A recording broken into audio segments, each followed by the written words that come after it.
नमस्कार दोस्तों, स्वागत है आपका मेरे चैनल कॉमिक्स लाइफ में। शुरू करते हैं कर्नल कर्ण सीरीज़ की एक और मज़ेदार कॉमिक्स, आस्तीन का सांप। आस्तीन का सांप, कर्नल कर्ण कैप्टन असलम सीरीज़। लेखक अंसार अख्तर, कला दिग्दर्शक प्रताप मुलिक, चित्रकार चंदू, सुलेख विनय राम कुमार। कुछ विदेशी शक्तियों ने देश भर में तोड़फोड़ और आतंक का बाजार गर्म कर रखा था। ट्रेन और जहाज बमों से उड़ाए जा रहे थे। पानी का भी एक जहाज नष्ट कर दिया गया था। सीक्रेट सर्विस के एक एजेंट का अपहरण कर लिया गया और उसकी पत्नी को बदमाशों ने घायल कर दिया। बोल, कहाँ है वह लिफाफा?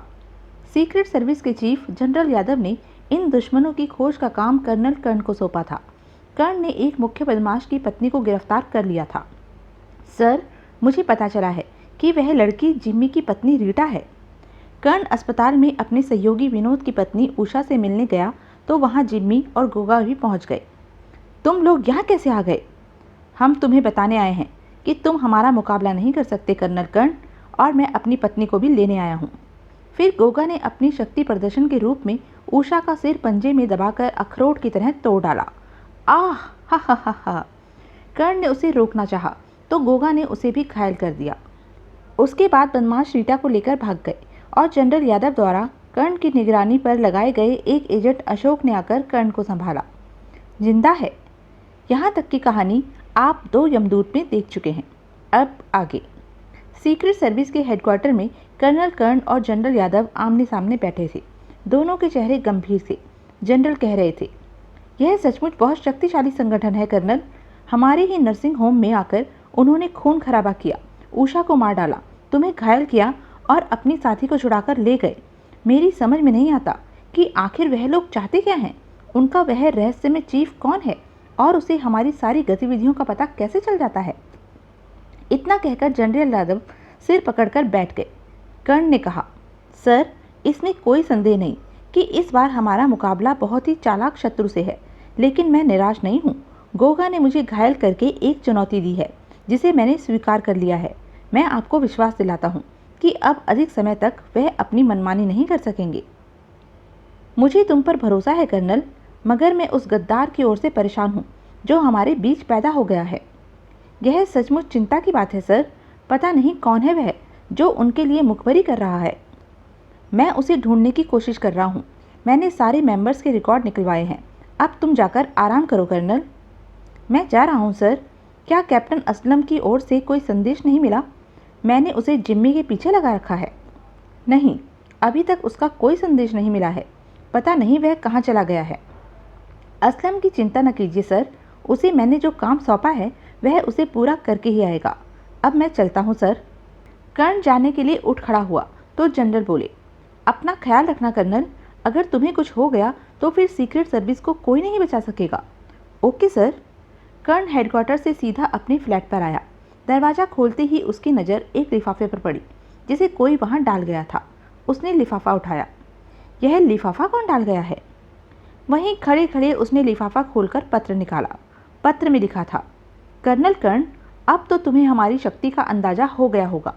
हमारा संगठन तुम्हारी सीक्रेट सर्विस से अधिक शक्तिशाली है। हम सीक्रेट सर्विस को समाप्त करने का निर्णय कर चुके हैं। मैं तुम्हें पसंद करता हूँ और चाहता हूँ कि तुम हमारे संगठन में शामिल हो जाओ। मैं तुम्हें एक चांस देना चाहता था, इसलिए गोगा ने तुम्हें जीवित छोड़ दिया था। अब तुम या तो सीक्रेट सर्विस छोड़कर हमारे साथ आ जाओ, वरना हम न केवल तुम्हें बल्कि तुम्हारी सेक्रेटरी व प्रेमिका कैप्टन सीमा को भी समाप्त कर देंगे। जिम्मी। सीमा का नाम पत्र में पढ़कर कर्ण घबरा गया।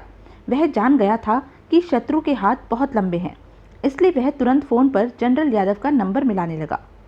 सीमा शिमला में है, मुझे जाकर उसे वापस लाना होगा। फ़ोन पर जनरल की आवाज़ सुनते ही कर्ण बोला, सर, मैं आज ही शिमला जा रहा हूँ। क्यों? कर्ण ने जिम्मी के पत्र के बारे में बताने के बाद कहा, सीमा वहाँ सुरक्षित नहीं है सर। मुझ पर दबाव डालने के लिए जिम्मी उसका अपहरण करवा सकता है। ओके, तुम जाकर कैप्टन सीमा को वापस ले आओ। शाम को 5 बजे कर्ण शिमला पहुँच गया। उसको देखकर सीमा हैरान रह गई। अरे, आप अचानक कैसे आ गए? तुम्हें लेने आया हूँ सीमा। भीतर आराम से बैठने के बाद कर्ण ने संक्षेप में उसे सारी घटनाएं सुनाई। फिर अंत में कहा, सीक्रेट सर्विस आजकल खतरे में है सीमा। जनरल यादव बहुत परेशान है। दुश्मन ने हमारी नाक में दम कर रखा है उन्होंने तुम्हारा अपहरण करने की धमकी दी है, इसलिए आप मुझे लेने आए हैं? हाँ, हम अभी यहाँ से चल रहे हैं। रात हम कुफरी के डाक बंगले में गुजारेंगे और कल जहाज से बम्बई के लिए रवाना हो जाएंगे। रात 9 बजे वह टैक्सी द्वारा कुफरी डाक बंगले पर पहुंच गए। रास्ते में पोस्ट ऑफिस से एयरपोर्ट फ़ोन करके कर्ण ने जहाज में 2 सीटें रिजर्व करा ली थी। बड़ी ठंड है यहाँ। हाँ, जल्दी अंदर चलो। अंदर कमरे में पहुंचने के बाद कर्ण ने सोफे पर बैठते हुए कहा, कम से कम यहाँ हमें कोई खतरा नहीं है। मैं पहली बार आपको इतना नर्वस देख रही हूँ। मैं अपने लिए नहीं, तुम्हारे लिए नर्वस हूँ सीमा। वह बहुत खतरनाक लोग हैं, विशेषकर गोगा। उसने मेरे सामने एक हाथ से उषा की खोपड़ी चूर चूर कर डाली थी। उसमें दैत्य जैसी शक्ति है। प्रशंसा के लिए धन्यवाद कर्नल साहब। दैत्य आपकी सेवा में फिर उपस्थित है। यह आवाज़ सुनकर कर्ण और सीमा दोनों उछल पड़े। माय गॉड, यह यहाँ कैसे आ गया? यह सचमुच आश्चर्य की बात थी। कर्ण के शिमला आने की बात केवल जनरल यादव जानते थे और शिमला से कुफरी आने की बात केवल कर्ण और सीमा के बीच थी। फिर गोगा वहाँ कैसे पहुँच गया था? बहुत हैरान हो कर्नल। हाँ, तुम यहाँ कैसे पहुँच गए? कैसे को भूल जाओ प्यारे, यह पूछो कि क्यों पहुँच गए। हम मिस सीमा को लेने आए हैं। बको मत, सीमा को तुम हाथ भी नहीं लगा सकते। गोगा ने उसकी बात की उपेक्षा करके सीमा की ओर देखते हुए कहा, आप हमारे साथ चल रही हैं मिस सीमा।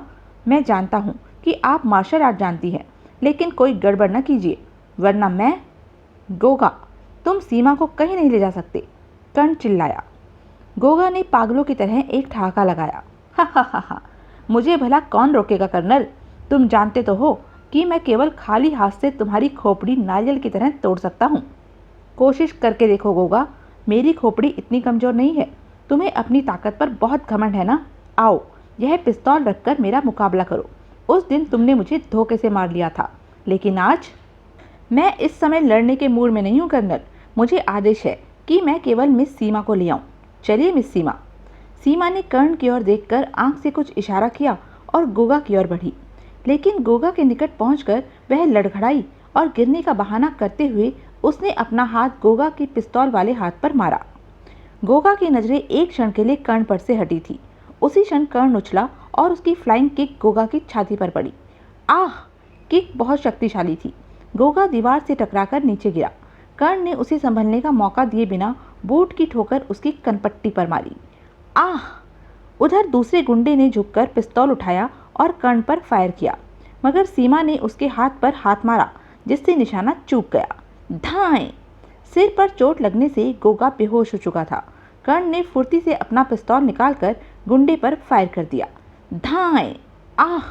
गोली लगते ही वह गुंडा पलटकर लंगड़ाता हुआ बाहर भागा। कर्ण उसके पीछे दौड़ा। गुंडा लंगड़ाता हुआ डाक बंगले के दरवाजे से निकला और सड़क की तरफ जा रही ढलान पर दौड़ता हुआ नीचे जा पहुंचा, जहां उसकी कार खड़ी थी। कर्ण डाक बंगले से बाहर निकला तो गुंडा कार में बैठ चुका था और कार हरकत में आ चुकी थी। जब तक कर्ण कार के टायर का निशाना लेता, तब तक कार काफी दूर जा चुकी थी। भाग गया साला। कर्ण खड़ा दूर जाती कार को देख रहा था कि पीछे से एक आवाज़ सुनाई दी। उसने पलटकर देखा, अशोक हाथ में पिस्तौल लिए उसी की ओर आ रहा था। अशोक, तुम यहाँ कैसे पहुँचे? मैं जनरल के आदेश पर बम्बई से ही आपके पीछे आया हूँ, आपकी सुरक्षा के लिए। मैं नीचे एक कॉटेज में ठहरा हुआ हूँ। कौन था वह आदमी? जिम्मी का गुंडा था। तो वह लोग यहाँ भी पहुँच गए? हाँ, लेकिन इस बार बाजी मेरे हाथ रही। मैंने गोगा को बेहोश कर दिया है। अब वह हमारे कब्जे में है। अंदर कमरे में बेहोश गोगा के निकट पहुँचकर, यह आपने बहुत बड़ा काम किया है कर्नल साहब। गोगा हमारे कब्जे में आ गया। अब हम इनके चीफ का पता चला सकते हैं। इसे बम्बई साथ लेकर चलना होगा। हाँ, लेकिन बहुत होशियारी से।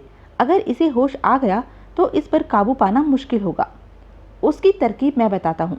हम इसे नशे का इंजेक्शन देकर सुलाए रखेंगे और एक बीमार दोस्त की तरह जहाज में ले चलेंगे। Good idea. क्या यहाँ नशे के इंजेक्शन मिल जाएंगे? वह मेरे पास हैं, अभी लेकर आता हूँ। आप इतने में ट्रांसमीटर पर जनरल को रिपोर्ट दे दीजिए और गोगा के पकड़े जाने की खुशखबरी भी सुना दीजिए। गोगा को उन्होंने नशे का इंजेक्शन देकर रात भर सुलाए रखा और स्वयं उसके निकट बैठे पहरा देते रहे। सुबह के 4 बज गए हैं। हमारी फ्लाइट कितने बजे है अशोक? 7 बजे। मैंने सब प्रबंध कर दिए हैं। गोगा के लिए भी सीट रिजर्व करा दी है। 7 बजे से पहले ही वह एयरपोर्ट पहुंच गए। बेहोश गोगा उनके साथ था। यहाँ तक तो सब ठीक हो गया, इसका कोई साथी इसे छुड़ाने नहीं आया। कुछ देर बाद वह जहाज में बैठे बम्बई की तरफ उड़ान भर रहे थे। हो सकता है बम्बई एयरपोर्ट पर हमारा स्वागत करने के लिए कुछ लोग आए। सीक्रेट सर्विस के आदमी? नहीं, चीफ के आदमी। वह गोगा को छुड़ाने की कोशिश करेंगे। उसका प्रबंध हो चुका है। कैसा प्रबंध? थोड़ी देर बाद आपको मालूम हो जाएगा। और 2 घंटे बाद कर्ण को मालूम हो गया कि क्या प्रबंध किया गया था। हवाई जहाज के लाउडस्पीकर पर चालक ने घोषणा की, लेडीज एंड जेंटलमैन, मौसम की खराबी के कारण हम बम्बई में सांता क्रूज एयरपोर्ट पर लैंड नहीं कर सकेंगे। हमें एक निकट के मिलिट्री एयरपोर्ट पर उतरने की अनुमति मिल गई है। कर्ण ने मुस्कुराकर अशोक से कहा, तो यह तुरुप तुमने आस्तीन में छुपा रखी थी? जी हाँ, रात मैंने जनरल से ट्रांसमीटर पर बात करके यह योजना बनाई थी। अब अगर कोई गोगा को छुड़ाने आता है तो वह सांता क्रूज एयरपोर्ट पर जहाज की प्रतीक्षा करेगा। कुछ ही देर में जहाज ने एयरपोर्ट पर लैंड किया। जहाज का दरवाजा खोला गया तो 4 व्यक्ति भीतर प्रविष्ट हुए। उनमें से एक सीधा कर्ण के निकट पहुंचा। कर्नल कर्ण, हमें जनरल ने भेजा है ताकि मेहमान को उतारने में आपकी सहायता करें। किसी तरह के संदेह की कोई गुंजाइश ही नहीं थी, इसलिए कर्ण ने कहा, थैंक्स, आप लोग मेहमान को संभाल लीजिए।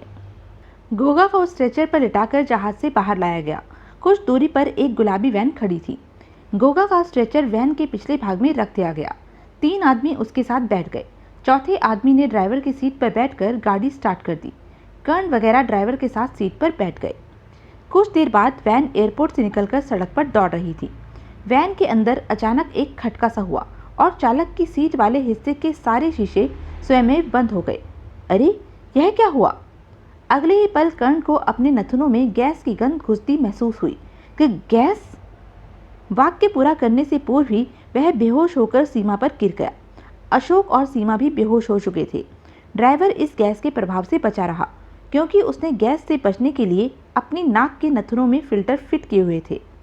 कर्ण को होश आया तो उसने स्वयं को और अशोक को सड़क के किनारे पड़े पाया।